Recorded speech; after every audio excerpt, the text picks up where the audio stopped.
सामान से लदा हुआ एक बहरी जहाज महज सफ़र था कि तेज़ हवाओं की वजह से उसे उल्टने लगा।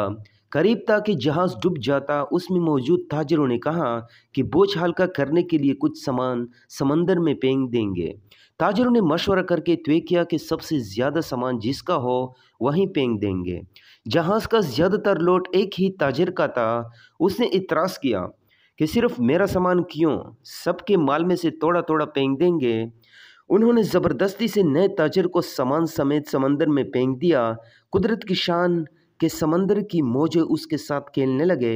उसे अपनी हलाकत का यकीन हो गया। जब होश आया तो क्या देखता है कि लहरों ने उसे साहिल पर फेंक दिया है। ये एक गैर आबाद जजीरा था। जान बचने उसने रब का शुक्रिया अदा किया, अपनी सांसें बहाल की। वहाँ बड़ी लकड़ियों को जमा करके सर छुपाने के लिए एक झोंपड़ी सी बनाई। अगले रोज़ उससे कुछ खरगोश भी नजर आए। उनका शिकार करके गुजर बसर करता रहा। एक दिन ऐसा हुआ कि वो खाना पका रहा था कि उसकी झोंपड़ी को आग लग गई। उसने बहुत कोशिश की मगर आग पर काबू ना पा सका। उसने ज़ोर से पुकारना शुरू किया कि तूने मुझे समंदर में फेंक दिया, मेरा सारा सामान गर्क हो गया। अब यही झोंपड़ी थी, मेरी खल कायनात उससे भी जलाकर रख दिया। अब मैं क्या करूं? ये शिकवा करके वो हाली पेट सो गया। सुबह जागा तो अजीब मंजर था। देखा कि एक किश्ती साहिल पर लगी है और मलाह उससे लेने आए हैं। उसने मलाहों से पूछा कि तुम्हें मेरे बारे में कैसे पता चला। उन्होंने जो जवाब दिया उससे ताजिर हैरान रह गया।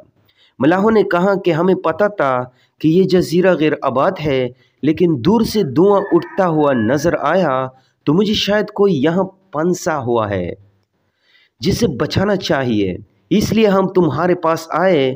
फिर ताजिर ने अपनी पूरा किस्सा सुनाया तो मुलाहों ने यह कहकर उससे मज़ीद हैरान कर दिया कि जिस जहाज़ से तुम्हें समंदर में फेंका गया वो आगे जाकर गर्क हो गया। ये सुनकर ताजिर सजदे में गिर गया, रब का शुक्रिया अदा किया और कहा कि पाक है वो ज़ात जिसने मुझे बचाने के लिए ताजिरों के हाथों समंदर में फेंकवाया। अपने बंदों के बारे में वही ज़्यादा जानने वाला है। हालात जितने भी सख्त हो जाए, अल्लाह की रहमत से मायूस ना हो। हर हाल में अपने रब पर भरोसा रखिए।